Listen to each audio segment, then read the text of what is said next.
Chapter 26 EmilyBronte Wuthering Heights Original Edition. Summer was already past its prime when Edgar reluctantly yielded his assent to their entreaties, and Catherine and I set out on our first ride to join her cousin. It was a close, sultry day, devoid of sunshine, but with a sky dappled and hazy to threaten rain.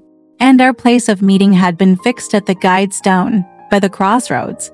On arriving there, however, a little herd boy, dispatched as a messenger, told Just Maester Linton were just at this side heights, and he'd be much obliged to us to gang in a bit farther. Then Master Linton has forgot the first injunction of his uncle, I observed. He bid us keep on the Grange land, and here we are off at once.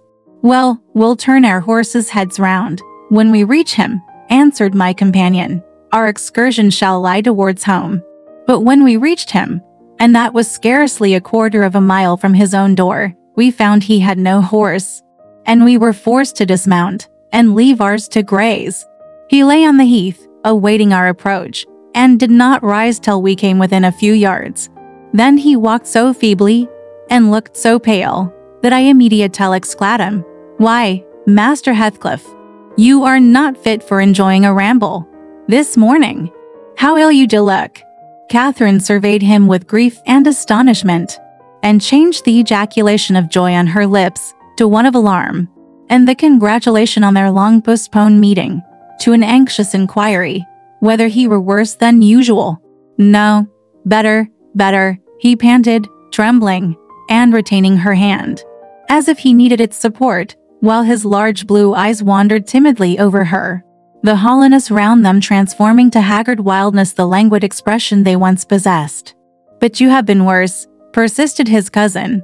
"Worse than when I saw you last. You are thinner, and—" "I'm tired," he interrupted hurriedly. "It is too hot for walking. Let us rest here. And in the morning, I often feel sick. Papa says I grow so fast." Badly satisfied, Kathy sat down, and he reclined beside her. "This is something like your paradise," said she, making an effort at cheerfulness. "You recollect the 2 days we agreed to spend in the place, and way each thought pleasantest? This is surely yours, only there are clouds, but then they are so soft and mellow, it is nicer than sunshine. Next week, if you can, we'll ride down to the Grange Park, and try mine." Linton did not appear to remember what she talked of, and he had evidently great difficulty in sustaining any kind of conversation.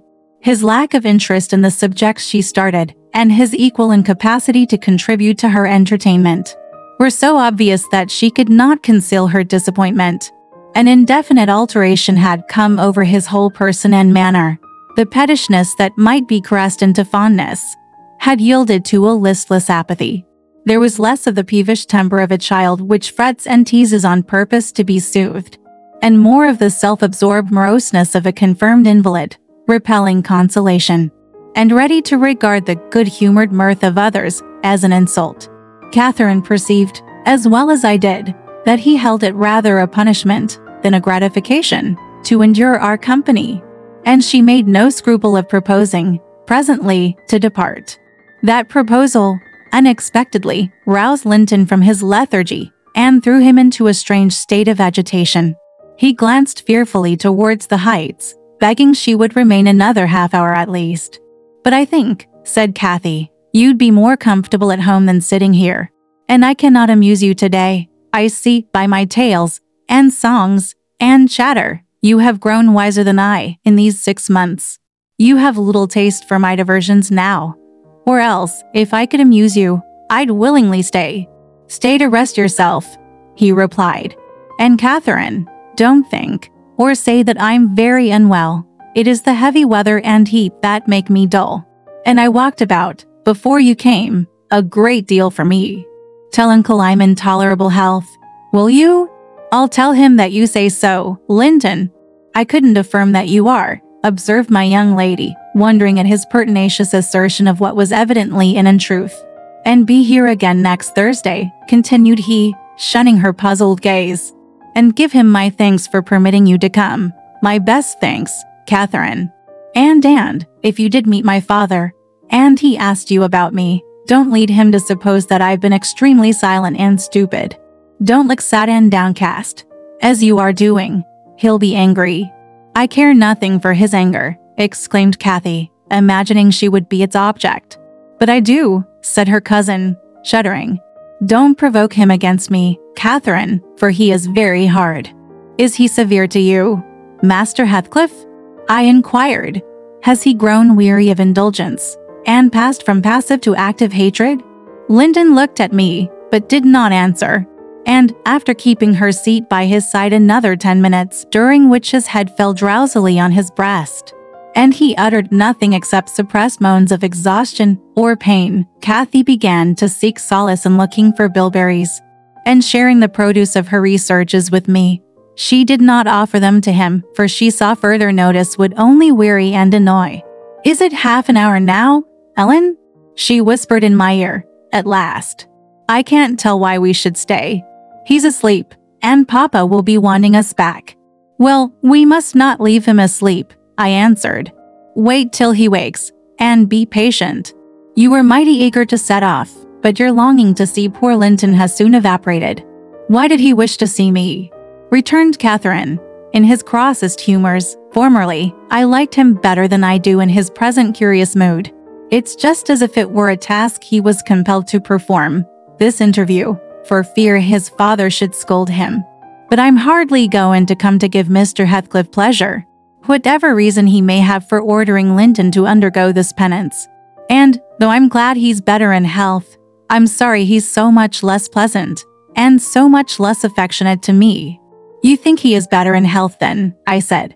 "Yes," she answered, "because he always made such a great deal of his sufferings. You know, he is not tolerably well, as he told me to tell Papa. But he's better, very likely." "There you differ with me, Miss Kathy," I remarked. "I should conjecture him to be far worse." Linton here started from his slumber in bewildered terror, and asked if anyone had called his name. "No," said Catherine, "unless in dreams. I cannot conceive how you managed to doze out of doors in the morning." "I thought I heard my father," he gasped, glancing up to the frowning nab above us. "You are sure nobody spoke?" "Quite sure," replied his cousin. "Only Ellen and I were disputing concerning your health. Are you truly stronger, Linton, than when we separated in winter? If you be, I'm certain one thing is not stronger, your regard for me. Speak, are you?" The tears gushed from Linton's eyes as he answered, "Yes, yes, I am." And still under the spell of the imaginary voice, his gaze wandered up and down to detect its owner. Kathy rose. "For today we must part," she said. "And I won't conceal that I have been sadly disappointed with our meeting, though I'll mention it to nobody but you.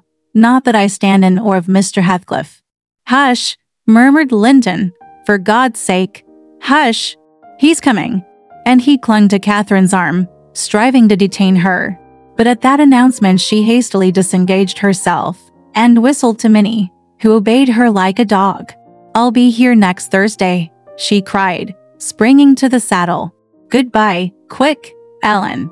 And so we left him, scarcely conscious of our departure, so absorbed was he in anticipating his father's approach. Before we reached home, Catherine's displeasure softened into a perplexed sensation of pity and regret, largely blended with vague, uneasy doubts about Linton's actual circumstances, physical and social, in which I partook, though I counseled her not to say much, for a second journey would make us better judges. My master requested an account of our ongoings.